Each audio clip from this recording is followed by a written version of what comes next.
What's up guys, Magic Knives here, and in today's video I'm bringing to you a new Airsoft review video on the ATFLBOX Airsoft Dueling tree. And this is sort of the DIY stand that I've put together for it. As you can see, I've done some paint job to it and tested out a little bit and did some modifications. And yeah, so I'll give you a quick rundown of how this works. So honestly guys, if you're looking for a good airsoft dueling tree, this is probably going to be the best option for you for airsoft. I made one myself like a year or two ago, and while it was okay, I always had to do some modifications or adding grease and stuff to keep it working smoothly, and it just started getting annoying and stuff. So but then eventually I saw this on the market, and there aren't a lot of dueling trees for airsoft available, because a lot of them it's just airsoft's not powerful enough to work for them. But this one works pretty well. I mean, it's not perfect, but it's probably as close as you're gonna get.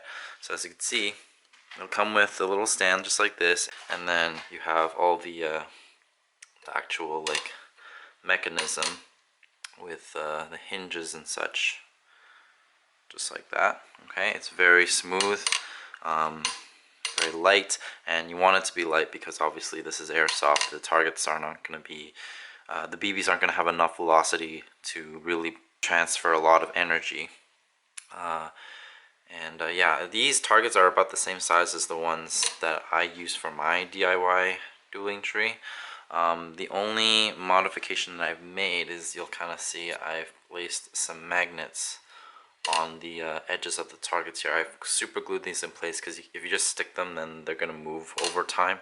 But because with this, if you shot the target, even with a gas blowback pistol, because usually they're lower in velocity, it would just swing the target back like that. So it was just way too it was too light, and the targets would just bounce back and forth. So that's not really proper. So all I did was I just super glued some magnets on the targets here. And even with that, as long as you are hitting the target in just the right spot, like the weak points, it'd be anywhere on the lower half of the target, because since the target is are slanted this way, to allow gravity to kind of take over and bring the target back forward. I mean, the hinges are slightly slanted forward too, so that helps. Depending on your airsoft gun, what BB weight you're using, how close you are to the target, you're going to either have to aim for the top half of the target so there's enough velocity, or obviously if your airsoft gun is too powerful, if you shoot the top half, it's just going to bounce back. So you're going to have to aim for the lower half of the target. Okay, so when you're mounting this, guys, they'll come with some screws. You're not going to see this obviously because it's way too dark, but to make it easier, if you just use some pliers to hold the nut in while you screw the bolt in with the Allen key that it comes with, then it'll make it a lot easier. That way it'll be nice and sturdy. From here, everything I've done is my own build. I just got some small little screws to just drill them into this 2x6 board that I've custom cut, and then from here just drilled this to another 2x6 board, which is about 4 feet in height, and then from there just gave it some legs with a Z fold brace, if you will, just like this. See, I had to add this just so I could fill in the gap and so it'd be straight.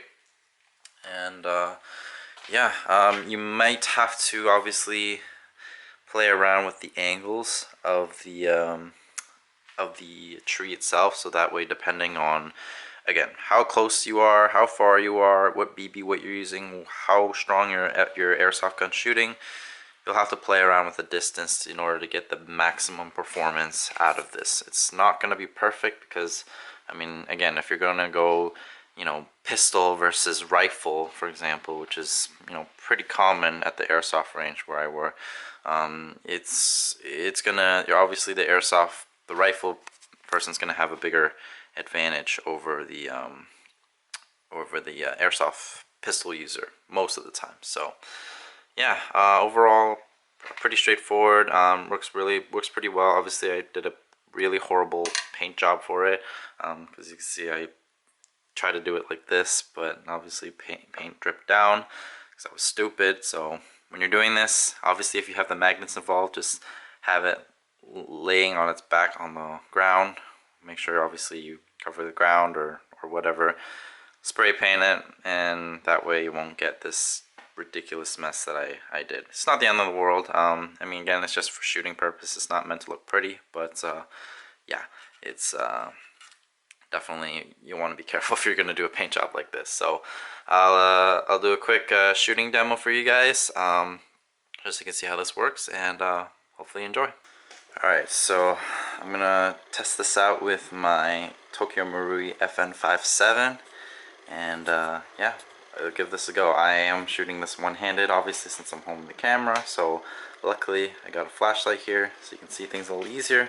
Let's give this a try.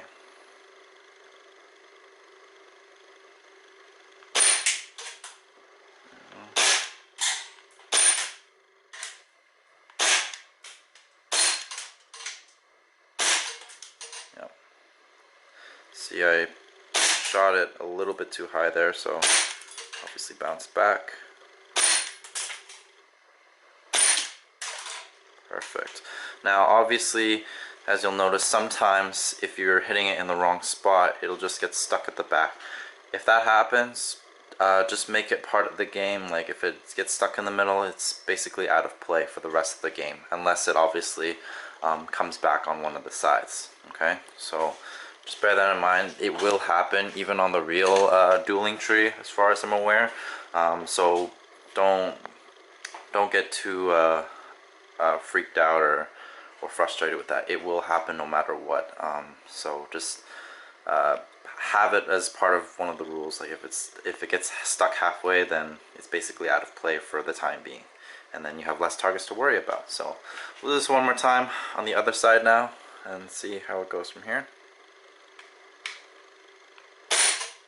There you go. Just like this. Yeah, see, hit it too much on the upper half here, so I just gotta hit it on the lower half. There we go. Perfect. Oh, too much hot, too high. And there we go. Okay, so as you can see, even with this gas blowback pistol, I mean, again, depending on how hot the gun is shooting, you're gonna have those FPS differences, you know, depending on how cold it is, how much you've been shooting. So in that case, I mean, usually if I'm shooting this a lot, I'm gonna have to aim for the upper half of the target. But in this case, I was kind of aiming a little bit lower, just so that way it wouldn't bounce back. Because as you saw, when I shot it too high, it would just bounce back. So it does add an extra layer of challenge to this, which is actually kind of nice, honestly. So it just adds an extra layer of competition, you know, if you are having this as a dueling thing with your buddy and stuff like that. So I think it's a really good thing. So overall, I think it's probably the best airsoft tree you can get on the market right now, because there really isn't a lot of options when it comes to these kind of things. And yeah, it's honestly, as you can hear, the sound is just super satisfying. Like here, I'll do it one more time for you. Yeah, the sound is just it's super satisfying. It's freaking like ASMR stuff, yo. So if you have questions, let me know down in the comments below. Otherwise, thank you guys so much for watching, and until next time, peace out, guys.